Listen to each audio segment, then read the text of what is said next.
Welcome friends, welcome to study focus for exam. तो कैसे भाई आप सभी, उम्मीद करते हैं कि आप सभी अच्छे होंगे। तो देखिए जीआईसी का मेंस का जो आपका फॉर्म है वो आज से फिल होना स्टार्ट हो गया है। तो काफ़ी बच्चों को डाउट आ रहा है कि सर फॉर्म कैसे फिल करेंगे, क्या क्या डॉक्यूमेंट्स उसमें लगेंगे और कौन सी डेट तक मान्य होंगे। तो सब कुछ इस वीडियो में देखेंगे। ठीक है, तो वीडियो को लास्ट तक जरूर देखना। तो चलिए भाई स्टार्ट करते हैं। ठीक है, देखिए ये यूपीपीएससी की जब आप ऑफिशियल वेबसाइट खोलेंगे ना, यूपीपीएससी की जब आप ऑफिशियल वेबसाइट खोलेंगे तो उसमें देखिए सेकंड नंबर पर ये आ रहा है, ये इस तरह से करके ऑप्शन वो आ रहा है कि fill online details for advertisement government inter college GIC mains exam 2020। ठीक है, तो आपको क्या करना है, इस पर क्लिक करना है। ठीक ठीक है, जैसे ही आप इसे क्लिक करोगे तो आपके सामने कुछ इस तरह का पेज ओपन आएगा। तो आप लोगों को करना क्या है, उसमें आपका कैंडिडेट का रजिस्ट्रेशन नंबर, यानी कि जो भी आपका प्री के टाइम पे रजिस्ट्रेशन नंबर था वो, और आपकी जो डेट ऑफ बर्थ है, जेंडर यानी कि मेल फीमेल आप जो भी हैं उसी के अकॉर्डिंग फिल करना। और डोमिसाइल ऑफ यूपी, अगर आप यूपी से हैं तो यस कीजिएगा, अदर स्टेट से फिल किया है तो आप नो करके। कैटेगरी पूछेगा तो कैटेगरी में आप किसी भी कैटेगरी से हैं, चाहे आप U R, E W S, O B C, S C S T, G C B C, वो आप फिल कर लीजिएगा। ठीक है, ये हमने डिटेल्स हाइड की गई हैं। ठीक है, तो कुछ इस तरह से पेज आएगा। तो जब आप इसे करेंगे, सबमिट कर दीजिए ना, फिर उसके बाद देखिए। ठीक है, तो फिर कुछ इस तरह से पेज ओपन होगा जिसमें आपको वो ऑथेंटिकेशन मांगेगा कि जो आपने प्री के टाइम पे आपने वो करवाया था, क्या नाम है, रजिस्टर्ड मोबाइल नंबर या फिर रजिस्टर्ड ईमेल आईडी, जो आपने प्री के टाइम पे अपने फॉर्म फिल करते टाइम अपने जो फिल किया था, सेम वही होनी चाहिए। ठीक है, तो आप किसी एक के थ्रू कर सकते हो, चाहे वो ईमेल आईडी के थ्रू करें या फिर मोबाइल नंबर के थ्रू करें। ठीक है,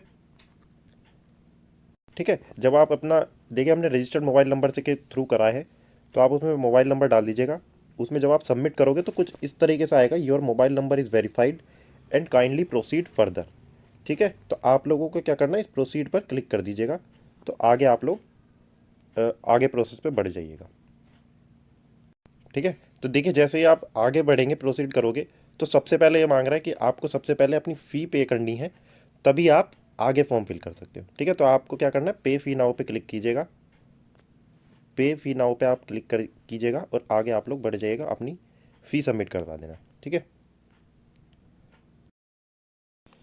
ठीक है, तो जब आप फीस अपनी सबमिट करोगे तो फीस कितनी है भाई, 225 रुपये फ़ीस है। और जैसे ही आप अपनी फ़ीस सबमिट करोगे ना, तो फीस सबमिट करने के बाद आपको कुछ इस तरह का पेज ओपन दिखाई देगा। ठीक है, इस तरह का पेज ओपन होगा जिसमें आपको अपनी personal detail, academic experience, centre choice, other detail और एड्रेस डिटेल, और लास्ट में आपको क्या करना होगा, सबमिट कर देना होगा। ठीक है, हालांकि अभी पूरा फॉर्म फिल करेंगे, क्या क्या कहाँ कहाँ बच्चों को डाउट आ रहे हैं वो भी हम लोग डिस्कस करेंगे। तो वीडियो को भाई देखो पूरी देखना, फिर आप लोग कहते हो कि सर हमें यहाँ डाउट आ रहा है, ये डाउट है, तो सारा इसी वीडियो में कवर कर लेंगे। ठीक है, ठीक है, तो देखिए फिर इसके बाद सबसे ज़्यादा जो पहली दिक्कत आ रही है वो ये आ रही है भाई कि कैंडिडेट का जो नेम है, ठीक है, कैंडिडेट का नेम हिंदी में नहीं आ पा रहा है। ठीक है, कैंडिडेट का जो नेम है वो हिंदी में नहीं आ पा रहा है। तो आप इसमें देखिए दो ऑप्शन है आपके पास, आप क्या कीजिएगा, आप या तो लॉगिन करके अपनी रजिस्ट्रेशन नंबर को लॉगिन करके आप अपने फ़ोन से हिंदी में ट्रांसलेट कर लीजिए, क्योंकि हिंदी हिंदी से लिख लीजिए, वो आसानी होगी। दूसरा क्या कर सकते हैं, अगर आप पीसी या फिर लैपटॉप के थ्रू कर रहे हैं, पीसी या लैपटॉप के थ्रू अगर आप कर रहे हैं और आपको हिंदी की टाइपिंग आती है, तो आप हिंदी में वहाँ से डायरेक्ट नाम लिख सकते हैं, उससे भी कोई इशू नहीं है। ठीक है, आप फ़ोन से भी कर सकते हैं, आप फ़ोन में लॉगिन कीजिए और फ़ोन में ये नाम लिख लीजिएगा। हमने ये डिटेल्स हाइड की हैं क्योंकि ये तो कॉमन डिटेल्स हैं, आप लोग आसानी से फिल कर सकते हो। कैंडिडेट का नाम हिंदी में फ़ोन से फिल कर लीजिएगा अगर लैपटॉप या पीसी से नहीं भरा जा रहा है। अपना नाम, अपना contact number, father's name, mother's name, father का डेजिग्नेशन और मदर्स डेजिग्नेशन। ठीक है, ठीक है, फिर उसके बाद क्या पूछेगा भाई, father's original residence address, mother original residence address. ठीक है, father's birth place, mother's birth place, यानी कि दोनों का अलग अलग, जहाँ पे भी बर्थ प्लेस होगा आप वो फिल कर दीजिएगा। नेशनलिटी वही सिटीजन ऑफ इंडिया। ठीक है, तो दोनों का अलग अलग एड्रेस फिल होगा। ठीक, तो इसमें कोई प्रॉब्लम नहीं आनी चाहिए। जब आप इसे फिर उसके बाद ये सब कुछ आपने डिटेल्स अच्छे से फिल करने के बाद आप क्या करेंगे, इस वाले उस पर सेव एंड नेक्स्ट पर क्लिक करके आगे अपनी डिटेल्स फिल करना। ठीक है, ठीक है। फिर आपके अगले उसमें क्या पूछेगा भाई, आपकी एजुकेशन डिटेल्स मांगेगा। ठीक है, एजुकेशन डिटेल्स। अब देखिए सबसे पहले जो इसमें क्या है, इफ़ नॉट, आप ऊपर पढ़ लीजिए, ऊपर क्या लिखा है, if not applicable then type NA। यानी कि अगर आपके पास कुछ नहीं है, जैसे रिमार्क्स है, किसी के में रिमार्क आ जाते हैं, किसी उसमें कई बार बच्चों की बैक आ जाती है या फेल हो जाते हैं, और आप, तो आप वहाँ पे रिमार्क में लिखेंगे। और अगर ऐसा कुछ नहीं है तो आप वहाँ पे NA करके आगे फिल कर देना। ठीक है, तो देखिए सबसे पहले हायर सेकेंडरी यानी कि 12th आपने कौन से बोर्ड से किया है, यूपी बोर्ड या CBSE बोर्ड, तो आप यहाँ फिल कीजिएगा। अपने कॉलेज का नाम यानी कि अपने जिस स्कूल से किया है वो स्कूल आपको यहाँ फिल करना है। अब दूसरी जो सबसे ज़्यादा प्रॉब्लम आ रही है वो आ रही है भाई बच्चों को कि ईयर ऑफ एडमिशन और लीव में क्या लिखें। अब देखिए एक तो पासिंग मार्क्स, पासिंग ईयर यानी कि किस ईयर में आपने पास किया है। जैसे इस कैंडिडेट ने 2008 में पास किया है, तो देखिए, तो इसने एडमिशन एक साल लिया, एक साल पहले लिया होगा यानी कि 2007 का, 2007 में एडमिशन हुआ होगा, 2008 में लीव किया, यानी कि ये देखना चाहते हैं कि बच्चे ने एक ही साल में कंप्लीट की है या बीच में कोई गैप हुआ है। यानी कि ये 2007-8 बैच की ये कैंडिडेट है, वो ये जानना चाहते हैं। ठीक है, इसका कोई मतलब नहीं है। फिर उसके बाद आपको क्या करना है, आपको परसेंटेज सेलेक्ट नहीं करनी है, आपको भी अपने मार्क्स सेलेक्ट करने हैं। ठीक है, मार्क्स सेलेक्ट करोगे जितने भी आपने ऑब्टेन करे हैं, और मैक्सिमम मार्क्स परसेंटेज अपना आप निकल कर आ जाएगी। ठीक है, फिर उसके बाद आप देखिए क्या करेंगे, फर्स्ट आइए और अपना क्या नाम है, सर्टिफिकेट नंबर जो आपकी सनद में दिया हुआ है, 10th और 12th की जो भी सनद में आपका सर्टिफिकेट नंबर दिया हुआ है आप उसे फिल कीजिएगा। रिमार्क्स हैं तो NA लिख देंगे, कोई दिक्कत नहीं है। ठीक है, यहाँ तक कोई दिक्कत। आगे फिर क्या करना है, आगे देखिए सब्जेक्ट में बात कर रहे हैं। अब देखिए सब्जेक्ट की बात करें, वो मैक्सिमम जैसे 10th और 12th में तो 5 या 6 ही सब्जेक्ट होते हैं, तो आप इजीली फिल कर सकते हो सारे सब्जेक्ट। जैसे इस कैंडिडेट ने हमने फिल करे हैं हिंदी, हिंदी में उसके 77, तो ये 100 ओवरऑल, तो आप ऐसे इस तरह से फिल कीजिएगा। बस आप ये श्योर रहें कि जो भी आप मार्क्स दे रहे हैं उनका ओवरऑल टोटल इसके टोटल के बैठ रहा हो। ठीक है, इतना आप लोग ध्यान रखना। ठीक है, तो 10th में तो किसी को दिक्कत नहीं होगी भाई। ठीक है, ऐसे ही जब आप 12th के फॉर्म फिल करोगे, यानी कि इंटरमीडिएट की अगर हम बात करें, तो ऐसे ही आपको क्या किस बोर्ड से करना है, जैसे इन्होंने यूपी बोर्ड से करा है और सेम स्कूल था, 2010 में पास आउट है, तो 2009 में इनका एडमिशन हुआ है और 2010 इनका लीव ईयर हो गया, यानी कि 2009-10 का इनका सेशन रहा है, बीच में कोई लीव नहीं है, गैप नहीं हुआ है मतलब।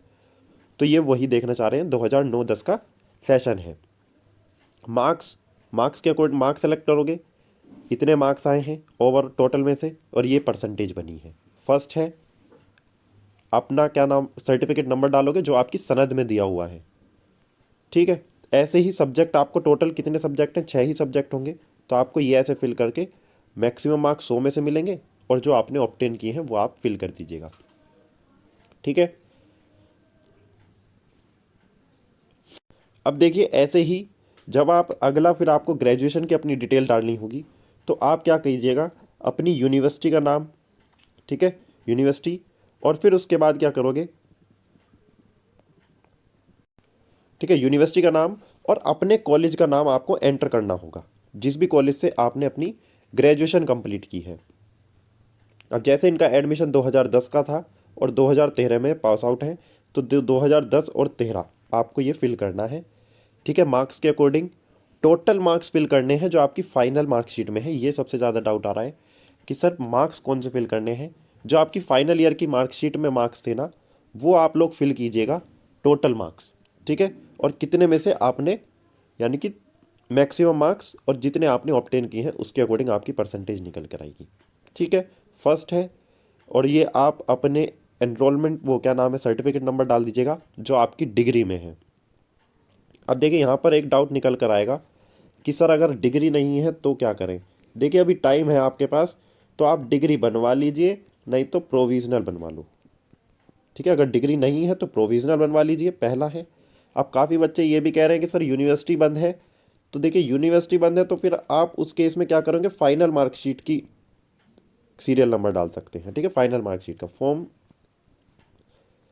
रिजेक्ट नहीं होगा, फाइनल ईयर की मार्कशीट भी आप डाल सकते हैं, पर जब यूनिवर्सिटी ओपन हो जाए तो अपनी डिग्री के लिए अप्लाई कर देना।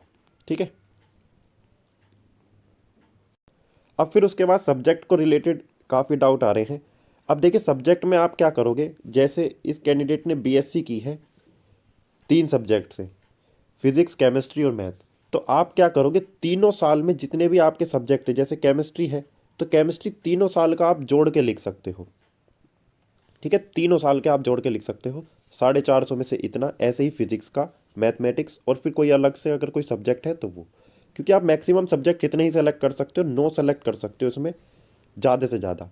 ठीक है, अब किसी किसी बच्चे के 16 सब्जेक्ट हैं तो वो सारे थोड़ी भर पाएगा। ठीक, जैसे एमएससी में 16 सब्जेक्ट आ रहे हैं, तो ऐसा नहीं है, पर है तो वो पार्ट, या तो मैथ्स का पार्ट है, वो भाई मैथ्स का ही तो पार्ट है वो, मैथ की थ्योरी का। तो आप सब्जेक्ट मैथ डाल दीजिए और ओवरऑल मार्क्स लिख दीजिए।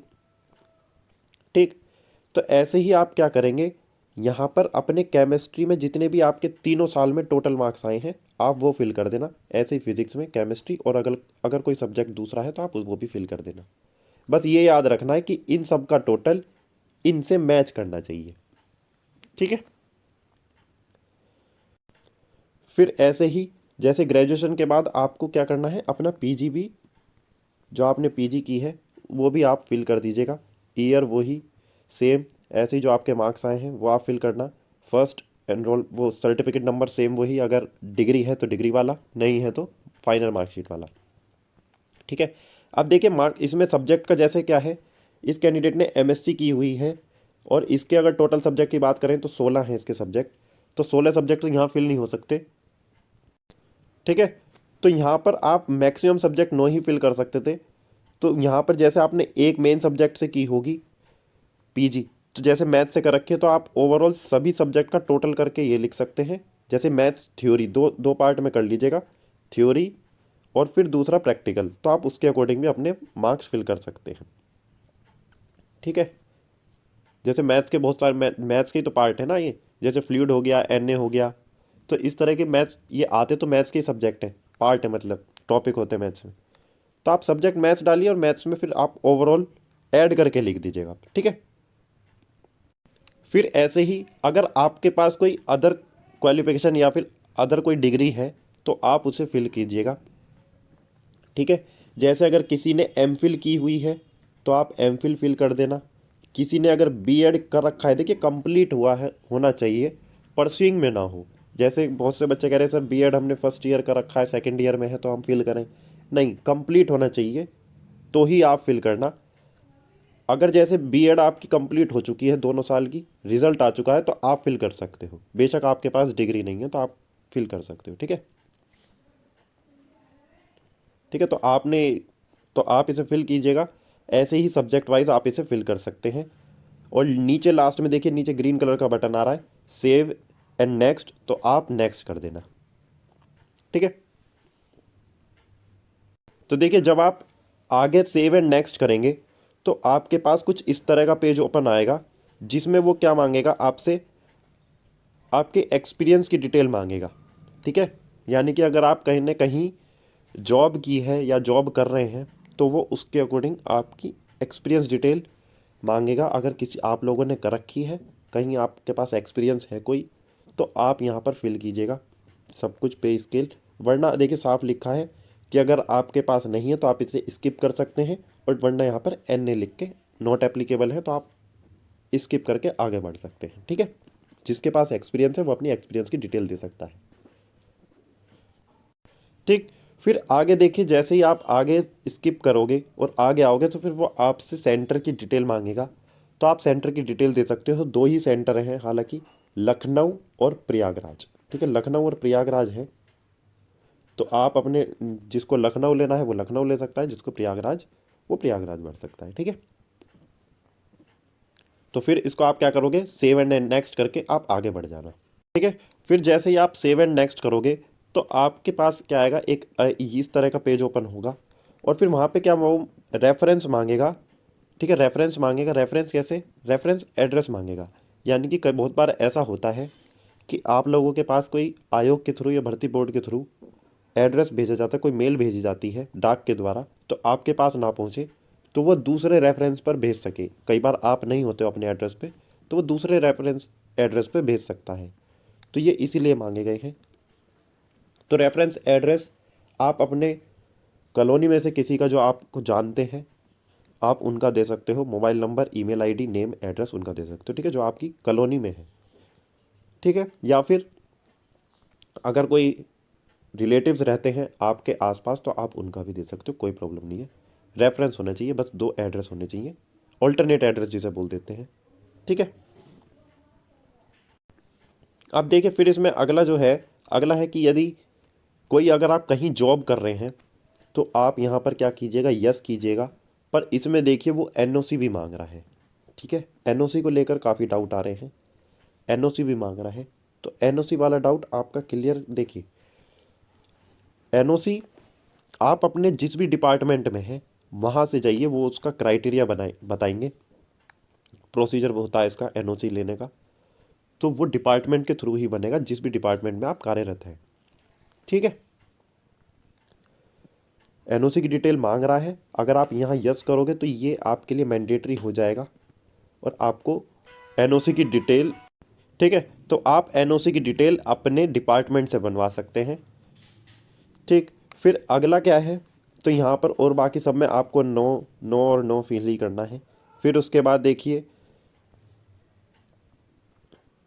ऐसा कुछ नहीं है, तो आप यहाँ पर क्या करिएगा, नो ही फिल करेंगे और इधर एन करके आगे बढ़ जाना। सेव एंड नेक्स्ट पर आप क्लिक करोगे तो एक अलग पेज ओपन होगा, ठीक है। तो फिर इस तरह का पेज ओपन होगा और यहाँ पर क्या है, आपका एड्रेस आएगा, परमानेंट एड्रेस। अगर सेम एड्रेस आपको कॉरस्पॉन्डेंस एड्रेस में लिखना है, तो आप इस रेड वाले पे क्लिक कर देना, सेम एज परमानेंट एड्रेस, तो यहाँ पे भी सेम एड्रेस आ जाएगा, ठीक है। ये आपका एड्रेस हो जाएगा और फिर आप इसे सेव एंड नेक्स्ट करके आगे बढ़ जाइएगा। तो कुछ इस तरह का फिर आपके पास ये पेज ओपन होगा, ये लास्ट ही है। फिर आपको क्या करना है, यहाँ पर आई एक्सेप्ट द अब डिक्लेरेशन पे यस कीजिएगा और सबमिट कर दीजिए। आपका फॉर्म सबमिट हो जाएगा और फाइनल प्रिंट निकाल लेना, ठीक है। फाइनल प्रिंट निकाल लेना, कम से कम 2 कॉपी निकाल लेना उसकी, हार्ड कॉपी में। अब उसमें क्या क्या डॉक्यूमेंट्स लगेंगे उसकी वीडियो हम अलग से आपको दे देंगे कि उसमें क्या क्या डॉक्यूमेंट्स हार्ड कॉपी के साथ अटैच होंगे, ठीक है। तो यहाँ तक था। तो भाई गलत मत करना फॉर्म फिल, आप अच्छे से देख लीजिएगा। अगर कहीं कोई डाउट है तो आप हमारे टेलीग्राम चैनल को ज्वाइन कर लेना, उसका लिंक हमने डिस्क्रिप्शन में दिया हुआ है, वहाँ पे आपके डाउट कर लेंगे, ठीक है। उसका लिंक हमने डिस्क्रिप्शन में दिया हुआ है। वहाँ पे जल्द ही मेंस की तैयारी शुरू होने वाली है, फ्री में ही होगी, कोई पेड नहीं होगा। तो चलिए, और अगर किसी का कोई डाउट हो तो आप कमेंट में बता देना, कमेंट में ही हम लोग डिस्कस कर लेंगे। Thank you, thanks for watching.